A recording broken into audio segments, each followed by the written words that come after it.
1 मई से 18 वर्ष से अधिक आयु के सभी व्यक्तियों को लगेगा कोविड-19 का टीका। प्रधानमंत्री नरेंद्र मोदी ने डॉक्टरों से मरीजों को टीकाकरण के लिए प्रोत्साहित करने का किया आह्वान।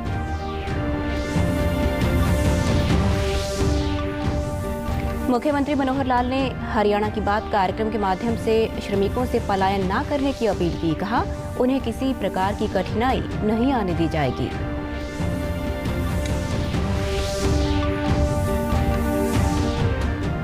कोरोना संक्रमण के बढ़ते मामलों के मद्देनजर प्रदेश के स्वास्थ्य विभाग की सभी तैयारियां पूरी।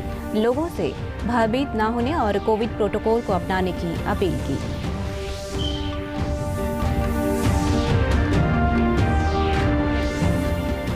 और प्रदेश की मंडियों में लगातार हो रही है गेहूं की आवक। गेहूं खरीद के साथ साथ उठान कार्य भी सुचारू रूप से जारी।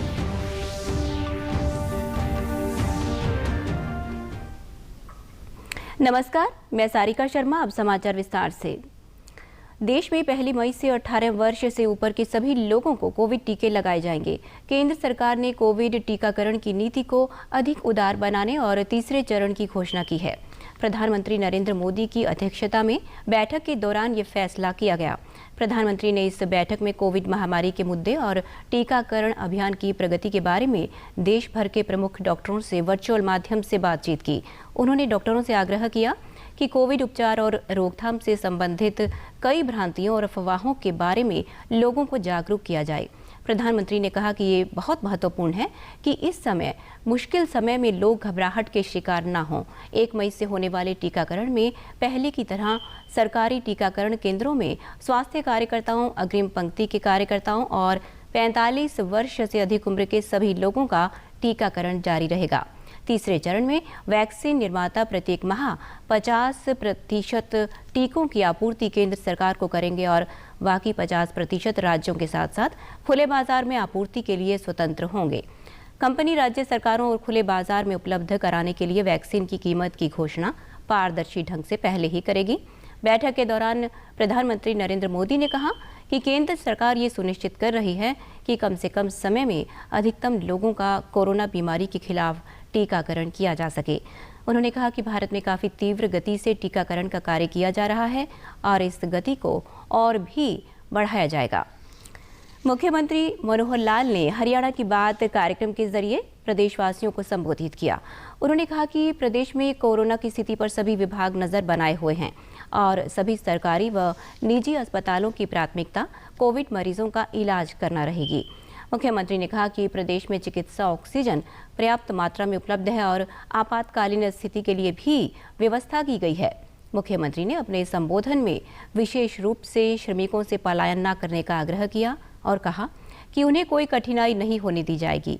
उन्होंने युवाओं से 1 मई से शुरू होने वाले कोविड टीकाकरण के तहत टीका लगवाने की अपील की। अगर हर दिन थोड़ा चैलेंज होता है तो ऑक्सीजन की उपलब्धि का होता है। ऑक्सीजन अभी तक जितनी हरियाणा में उत्पादन होता है उससे हमारा काम चल रहा है। सब चीज़ों पर हमारे सारे विभाग मिलकर के नज़र रखेंगे। हर दिन जो भी नई जानकारी आएगी उसके आधार के ऊपर नए कदम जो भी लेने होंगे वो हम लेंगे। हम एक विषय अपने श्रमिक भाइयों से निवेदन करते हैं कि पिछले वर्ष की तरह इस बार ऐसा कुछ भी नहीं होने वाला कि हमारा कोई आर्थिक चक्र ये बंद हो। हमने बहुत से सुझाव आते रहे हैं कि लॉकडाउन की तरफ चलना चाहिए।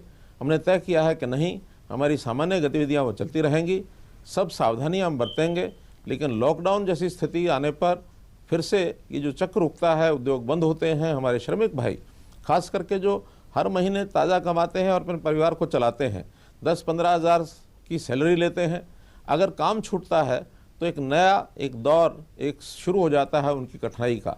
हम चाहेंगे कि ये सारा सिस्टम बना रहे ताकि हमारे ऐसे जो मजदूर भाई हैं, श्रमिक भाई हैं, उनको किसी प्रकार की कठिनाई न आए। रक्षा मंत्री राजनाथ सिंह ने कोरोना के मौजूदा हालात के मद्देनजर रक्षा मंत्रालय की तैयारियों की समीक्षा बैठक की अध्यक्षता की। बैठक में कोरोना संकट के दौरान सेनाओं द्वारा नागरिकों के लिए सुविधाएं उपलब्ध करवाने का फैसला लिया गया। रक्षा मंत्री ने सेना से कोरोना महामारी के खिलाफ लड़ाई में राज्यों की मदद और कोरोना संक्रमितों के इलाज के लिए अतिरिक्त इंतजाम करने को कहा है। उन्होंने कहा कि सैन्य अस्पतालों को कोरोना पीड़ित आम जनता के इलाज के लिए खोल देना चाहिए। खेलो इंडिया यूथ गेम्स 2021 के चौथे संस्करण का आयोजन प्रदेश के पंचकुला, अंबाला, शाहबाद और दिल्ली व चंडीगढ़ में 21 नवंबर से 5 दिसंबर 2021 तक किया जाएगा, जिनमें अंडर 18 कैटेगरी के खेल आयोजित किए जाएंगे। इन खेलों में लगभग 8500 प्रतिभागी हिस्सा लेंगे। खेलो इंडिया के साथ ब्रिक्स गेम्स 2021 के कुछ खेलों का भी आयोजन करवाया जाएगा। ये निर्णय आज मुख्य सचिव विजय वर्धन की अध्यक्षता में खेलो इंडिया यूथ गेम्स 2021 के लिए गठित कार्यकारी समिति की पहली बैठक में लिया गया। मुख्य सचिव ने निर्देश दिए कि खेलो इंडिया गेम्स के लॉन्च समारोह का आयोजन कोविड-19 के नियमों की अनुपालना करते हुए किया जाए। बैठक में बताया गया कि इन खेलों में 25 प्रकार के खेलों का आयोजन किया जाएगा, जिनमें 5 पारंपरिक खेल जैसे गतका, कलारी पट्टू, थांगता, मलखम्ब और योग शामिल हैं। इन खेलों में देश व विदेशों से खिलाड़ी हिस्सा लेंगे। कोरोना के बढ़ते मामलों को लेकर हरियाणा स्वास्थ्य विभाग द्वारा सभी आवश्यक कदम उठाए जा रहे हैं। स्वास्थ्य सेवाओं की महानिदेशक डॉक्टर वीणा सिंह ने लोगों से अपील की है कि वे घबराएं नहीं, संयम रखें और कोविड प्रोटोकॉल को अपनाकर कोरोना से अपनी दूरी बनाए रखें। अच्छा स्टेप है। हम बहुत हर्षित है ये बात सुन के कि अब 18 को भी हम वैक्सीनेट करेंगे, जिससे बहुत जल्दी हर्ड इम्यूनिटी आ जाएगी और डेफिनेटली इससे कोविड का अपने आप डिक्लाइन आ जाएगा। अपील ये है कि कोई भी एप्रीहेंशन ना रखिए वैक्सीन को लेके। सारी वैक्सीन, कोई भी ऐसी वैक्सीन नहीं है जिसको हम बोलें कि ये खराब है ना लगाइए। कोई एप्रीहेंशन मत लगाइए, बिना संकोच के, बिना सोच के ये छोड़िए, ये सोचिए कि अच्छी है कि बुरी है, ये फैसले हो चुके हैं और वैक्सीन बहुत अच्छी है और हर कोई लगवाए, हर कोई लगवाए। सबसे बड़ा इलाज जो हर कोई बात कर रहा है और वो सिर्फ एक है, वो है मास्क, और दूसरा ऑफ कोर्स 2 गज की दूरी और वैक्सीनेशन बहुत बहुत ज़रूरी। प्रदेश की कोविड नोडल अधिकारी डॉक्टर उषा गुप्ता ने बताया कि हरियाणा में कोविड के मामले का मूल कारण यूके स्ट्रेन और स्ट्रेन की डबल म्यूटेशन का होना पाया गया है। ये वायरस काफ़ी तेज़ी से दूसरों को भी संक्रमित कर रहा है। उन्होंने बताया कि प्रदेश में लगभग 33 लाख लोगों को वैक्सीन दी जा चुकी है। नोडल अधिकारी ने बताया कि अस्पतालों में मानव संसाधन की कमी को पूरा करने के लिए ANM, GNM विद्यार्थियों की भी नियुक्ति की जा रही है। हरियाणा में एकदम से कोविड के केसेस बढ़ने का कारण जो है, जैसा कि आप जानते हैं कि एक यूके स्ट्रेन है, वो आया हुआ है और एक डबल म्यूटेशन वायरस की हो गई है। उसकी वजह से काफ़ी ज़्यादा केसेस हरियाणा में आए हुए हैं। जो ये वायरस है वो काफ़ी ज़्यादा कंटेजियस है। इसका मतलब कि वो एक केस बहुत जल्दी दूसरों को भी इन्फेक्ट कर रहा है। इसकी वजह से ये हमारे यहाँ पर केसेस लगातार बढ़ रही हैं। तो जो हमारे ANM, GNM स्कूल की स्टूडेंट्स हैं, उनको भी जहाँ जहाँ कमी है वहाँ भेजा जा रहा है। फॉर एग्ज़ाम्पल कल पंचकुला ज़िले में 100 के अराउंड ANM और GNM स्टूडेंट्स को भेजा गया। गुड़गांव में SDT और बाकी के जो प्राइवेट मेडिकल कॉलेजेस हैं या हॉस्पिटल है, जहाँ जहाँ भी कमी आ रही है, एज एंड व्हेन रिक्वायर इन स्टूडेंट्स को भेजा जा रहा है। कोरोना संक्रमण के बढ़ते मामलों के मद्देनजर स्वास्थ्य विभाग द्वारा प्रदेश के विभिन्न जिलों में कोविड अस्पताल और कोविड वार्ड बनाए गए हैं। इसके अतिरिक्त सभी जिलों में कोविड केयर सेंटर भी स्थापित किए गए हैं। प्रदेश में कोविड संक्रमित मरीजों की सहायता के लिए अनेक जिलों में प्लाज्मा बैंक भी स्थापित किए गए हैं। इसकी विस्तृत जानकारी आप हमारे सोशल मीडिया हैंडल के माध्यम से प्राप्त कर सकते हैं। DD न्यूज़ हरियाणा पर देश और प्रदेश से जुड़ी खबरों को विस्तार से जानने के लिए भी आप हमारे साथ फेसबुक, ट्विटर और यूट्यूब के माध्यम से जुड़ सकते हैं। आप अपने मोबाइल फ़ोन से QR कोड स्कैन कर हमारे यूट्यूब चैनल पर सीधे पहुंच सकते हैं।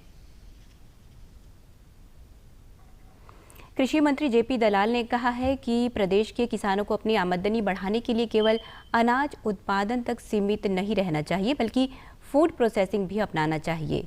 इस प्रकार प्रदेश के किसान प्रगतिशील सोच को अपनाकर आर्थिक खुशहाली की ओर अग्रसर हो सकते हैं। कृषि मंत्री ने कहा कि प्रदेश सरकार ऐसे नए प्रयोगों को बढ़ावा देना चाहती है जिससे किसान की आय में वृद्धि हो सके। उन्होंने किसानों को सलाह देते हुए कहा है कि किसान अपनी आय बढ़ाने के लिए उद्यमशीलता को अपनाएं। कृषि मंत्री ने बताया कि सरकार द्वारा किसानों को शहद उत्पादन, प्रोसेसिंग, पैकेजिंग और मार्केटिंग की ट्रेनिंग और उपकरणों की खरीद के लिए 50% तक सब्सिडी दी जा रही है और जल्द ही यमुनानगर में शहद मंडी भी शुरू की जाएगी। प्रदेश की मंडियों में गेहूं की आवक लगातार हो रही है। कुरुक्षेत्र के थानेसर मंडी सचिव हरजीत सिंह ने बताया कि मंडियों में गेहूं खरीद के साथ ही उठान कार्य भी सुचारू रूप से चल रहा है। उन्होंने बताया कि अब तक 52% उठान कार्य पूरा कर लिया गया है। किसान अपनी फसलों को लेकर अपने निर्धारित शेड्यूल के अनुसार खरीद केंद्रों पर पहुंच रहे हैं। किसानों को किसी प्रकार की कोई असुविधा ना हो, इसके लिए पुख्ता इंतजाम किए गए हैं।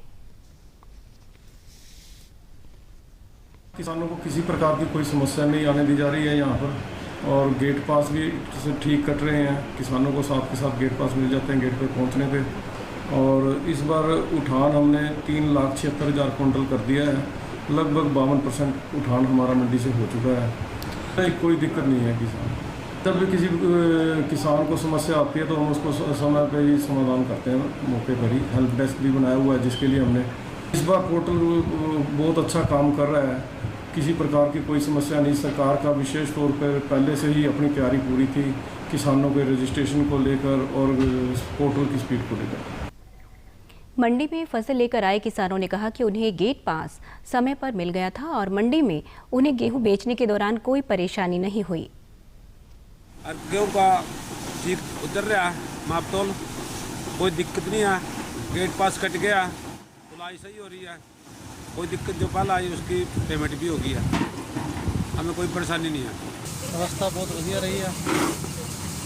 गेहूँ भी अपनी खुल रही है, नाल दी नाल ही गेट पास वधिया कटा गया, कोई दिक्कत नहीं है जी। मंडी से मैं गेहूँ लेके आया हूँ और ठीक काम चल रहा है। तो गेट पास पे ठीक कट के आया है और कोई व्यवस्था सारी ठीक है, नहीं कोई दिक्कत नहीं है, पहले के मुकाबले सही है। कोरोना महामारी के बढ़ते मामलों के मद्देनजर भिवानी जिला प्रशासन द्वारा जागरूकता अभियान चलाकर लोगों को कोविड-19 के दिशा निर्देशों की पालना के लिए सचेत किया जा रहा है। भिवानी ट्रैफिक पुलिस द्वारा दुकानदारों और ग्राहकों को मास्क पहनने व सोशल डिस्टेंसिंग के बारे में समझाया गया। यातायात पुलिस अधिकारी विक्रांत ने बताया कि लोगों को कोविड-19 से बचाने हेतु निर्देशों की पालना करने की अपील की जा रही है। नियमों का पालन न करने वाले लोगों के खिलाफ सख्ती बरती जाएगी और चालान काटे जाएंगे। उन्होंने बताया कि कोरोना से बचने के लिए जागरूकता ही एकमात्र उपाय है। अब तक जाहिर है कि जो संक्रमण है वो तेजी से फैलता जा रहा है और कोरोना वायरस की जो दूसरी लहर आई है उसमें थोड़ा सा लोगों को और सावधान रहने की जरूरत है। उसको देखते हुए प्रशासन ने देखे, हम भी माइक लेके बार बार लोगों को जागरूक कर रहे हैं कि आप कहीं भी सावधानी का चक्कर ना तोड़ें, क्योंकि अगर किसी ने भी वो सुरक्षा चक्कर टूट गया तो सब कुछ ध्वस्त हो जाएगा। तो इसलिए हमारी जनता से बार बार यही अपील रहती है कि फेस मास्क ना छोड़ें और सोशल डिस्टेंसिंग का पालन करें। अगर पब्लिक को ऐसा समझ में नहीं आ रहा है तो फिर प्रशासन को आज जो ठीक लगेगा वो कार्रवाई अमल में लाई जाएगी। दुकानदारों ने बताया कि लोगों को कोविड-19 महामारी से बचने के लिए सजग रहना होगा। उन्होंने कहा कि जिस तरह संक्रमण के मामले लगातार बढ़ रहे हैं, ऐसे में हम सबको कोरोना महामारी के नियमों का पालन करना चाहिए।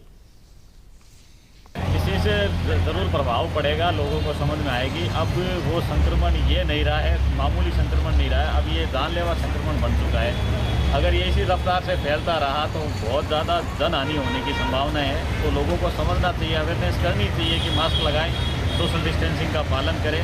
अगर ये चीज़ नहीं करेंगे तो हॉस्पिटल की व्यवस्थाएँ भी सरमरा जाएगी। अंत में इस बुलेटिन के मुख्य समाचार एक बार फिर। 1 मई से 18 वर्ष से अधिक आयु के सभी व्यक्तियों को लगेगा कोविड-19 का टीका। प्रधानमंत्री नरेंद्र मोदी ने डॉक्टरों से मरीजों को टीकाकरण के लिए प्रोत्साहित करने का किया आह्वान।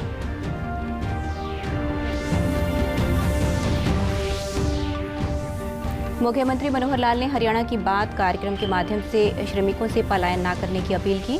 कहा, उन्हें किसी प्रकार की कठिनाई नहीं आने दी जाएगी।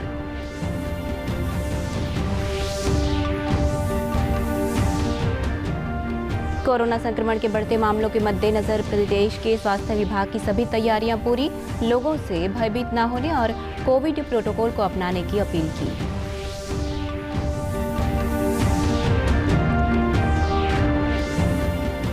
और प्रदेश की मंडियों में लगातार हो रही है गेहूं की आवक। गेहूं खरीद के साथ साथ उठान कार्य भी सुचारू रूप से जारी। हमारे सभी दर्शकों से अपील है कि कोरोना संबंधी सुरक्षा के सभी उपायों का पालन करें और 45 वर्ष से अधिक आयु के सभी लोग बेहिचक टीका लगवाएं। आप भी हमारे साथ सुरक्षा और बचाव के 3 आसान एहतियाती उपायों का संकल्प लें। 2 गज की दूरी बनाए रखें, हाथ बार बार धोएं और घर से बाहर मास्क हमेशा पहनें। नमस्कार।